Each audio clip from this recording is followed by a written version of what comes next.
Hello students of class 2. How are you all? Hope you all are very fine. Okay students, yesterday I taught you the first part of chapter 3. Yes? Okay, and today I am going to teach you another second part of chapter 3 from computer. Okay, let's start. The another device of computer is scanner. आज हम लोग जानेंगे scanner के बारे में, है ना। Scanner कैसा होता है, देखिए ये रहा स्कैनर। स्कैनर इस तरह का दिखता है ना। स्कैनर का वर्क क्या है, देखिए लिखा हुआ है, डिस्क्राइब किया हुआ है स्कैनर को। Scanner copies things like pictures and words from a sheet of paper. It saves what it copies on the computer. For example, we can scan a drawing made on paper and save it on the computer. Means scanner की help से हम लोगों ने जो भी कुछ हम लोग वर्क करते हैं, पिक्चर्स ड्रॉ करते हैं, उन सभी को हम लोग एक पेपर शीट पे कॉपी कर लेते हैं और उसे हम एक स्कैनर की हेल्प से रखकर उसे अपने कंप्यूटर में स्कैन करके सेव कर सकते हैं, है ना। ऑलराइट, और another part is storage device. हम लोग कंप्यूटर में जो कुछ भी सेव करते हैं उसे हम लोग अलग अलग डिवाइसेस में स्टोर कर सकते हैं. जैसे कि बहुत सारे स्टोरेज डिवाइस होते हैं, जिसमें फर्स्ट आता है हमारा हार्ड डिस्क. देखिए ऐसा होता है hard disk.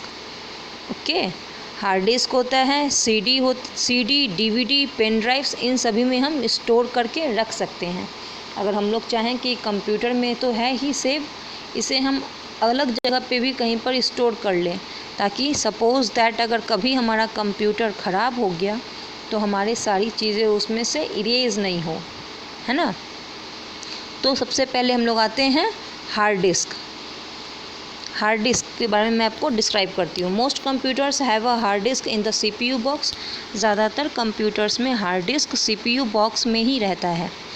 A computer stores file in its hard disk. Computer सारे फाइल्स को हार्ड डिस्क में स्टोर करता है. Okay, sometimes we need to copy files from a computer. We copy files using CDs, DVDs or pen drives. These help us carry files to another computers. हम लोगों ने जो कुछ भी वर्क किया उसे हम चाहे तो CD, DVD या फिर पेन ड्राइव में स्टोर करके रख सकते हैं, कॉपी कर सकते हैं. उससे क्या होगा, अगर हमें कहीं वो लेकर जाना होगा वो इन्फॉर्मेशन, तो हम अपने पूरे कंप्यूटर सिस्टम को तो हर जगह लेकर नहीं जा सकते ना बच्चों. तो CD, DVDs, पेन ड्राइव्स, इन सब में करने का बेनिफिट ये है कि अगर हमें वो प्रोजेक्ट किसी और को दिखाना हो तो वो CD हम कहीं जिसको दिखाना हो वहाँ पर ले जाकर उनके लैपटॉप में चला देंगे, ऑन करेंगे, प्ले करेंगे तो हमारा वहाँ पर भी प्ले हो जाएगा, है ना. चलिए, ये हुआ CD, DVDs and pen drive में करने का बेनिफिट. अब हम जानते हैं CDs एंड DVDs के फुल फॉर्म्स क्या होते हैं, और CD और DVD इन दोनों में से कौन सा ज़्यादा स्टोर कर सकता है इन्फॉर्मेशन, किसकी कैपेसिटी ज़्यादा होती है. CD and DVD. CD का फुल फॉर्म होता है कॉम्पैक्ट डिस्क. देखिए यहाँ पे लिखा है ग्रीन कलर से, कॉम्पैक्ट डिस्क लिखा है ना. एंड DVD का बच्चों डिजिटल वीडियो डिस्क. ओके, ये बहुत ही एक जैसे लगते हैं, ये दोनों ही राउंड शेप में होते हैं ये दोनों. ओके, अ DVD stores more information then अ CD. DVD जो है वो CD से ज़्यादा इन्फॉर्मेशन स्टोर करता है.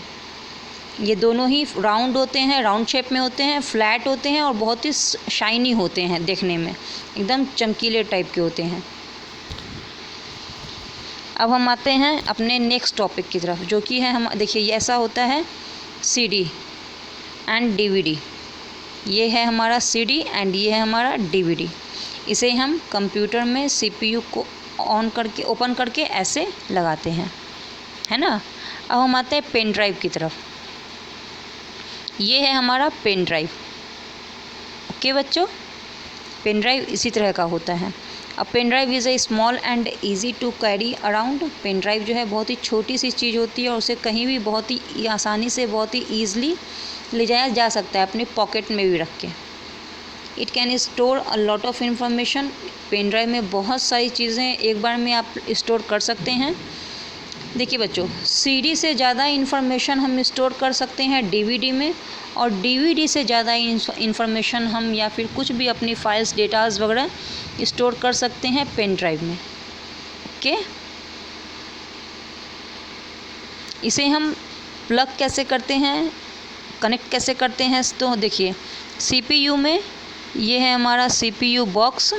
इसमें हम यहाँ पर इस तरह से इसे इंसर्ट करते हैं पेन ड्राइव को, तो ये हमारा वर्क करना शुरू कर देता है।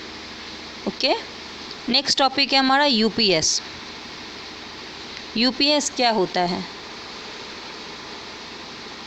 इस टाइप का होता है यूपीएस, एक बॉक्स टाइप का होता है। यूपीएस का फुल फॉर्म क्या होता है? यूपीएस का फुल फॉर्म होता है uninterrupted power supply. Okay, uninterrupted power supply means, मान लीजिए हम लोग काम कर रहे हैं, सपोज दैट कंप्यूटर पे, जैसे हम लोग घरों में टीवी देखते हैं ना, अगर सपोज दैट इलेक्ट्रिसिटी चली जाती है तो टीवी ऑफ हो जाता है, ठीक है। बट यही काम अगर हम कंप्यूटर में कर रहे हैं, कंप्यूटर में हम कुछ भी अपना वर्क कर रहे हैं, अगर इलेक्ट्रिसिटी चली जाएगी तो कंप्यूटर हमारा ऑफ हो जाएगा, तो हम जहाँ पर वर्क कर रहे हैं वो भी हमारा चला जाएगा, ना तो वो सेव हो पाएगा, इवन जो हमने वर्क किया है वो भी पूरा ख़त्म हो जाएगा।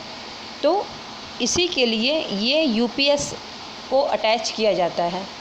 इससे हमारा बेनिफिट क्या है कि जब भी हमारी इलेक्ट्रिसिटी जाती है तो उसके जाने के बाद भी ये वर्क करता है इलेक्ट्रिसिटी के जाने के बाद में, जिससे हमारा कंप्यूटर ऑफ नहीं होता है। ओके, इसे आप लोग अपने घरों में समझ लीजिए, इन्वर्टर है ना, बहुत लोग के घरों में इन्वर्टर होगा। इन्वर्टर का क्या काम है बच्चों, कि अगर इलेक्ट्रिसिटी जाती भी है तो इन्वर्टर तुरंत ऑटोमेटिकली ऑन हो जाता है, और जिन घरों में इन्वर्टर लगा है वहाँ पर देखते होंगे बच्चे कि इलेक्ट्रिसिटी गई भी पता ही नहीं चलता है, नहीं पता चलता है। वही काम है यहाँ पर यूपीएस का। अगर इलेक्ट्रिसिटी जाती भी है तो कंप्यूटर फिर भी हमारा वर्क करता रहता है ना। उससे क्या है, हम जो भी काम अपना वर्क कर रहे हैं, जो भी कुछ अपना इंफॉर्मेशन स्टोर कर रहे हैं, वो हमारा बीच में ही ऑफ नहीं होता है, वो हमारा कंटिन्यू रहता है ना। यस, तो यही था हमारा चैप्टर 3। इसे आप लोगों को मैंने डिस्क्राइब किया, एक्सप्लेन किया है। कल मैंने वर्कशीट दिया था, मैं आज फिर आप लोग को एक वर्कशीट दूंगी, इसे आप लोग कर लीजिएगा, fill in the blanks and question answer. Okay, इसे आप लोग कर लीजिएगा अपनी अपनी कॉपीज़ में और लर्न कर लीजिएगा। ओके बच्चों, ओके, बाय बाय।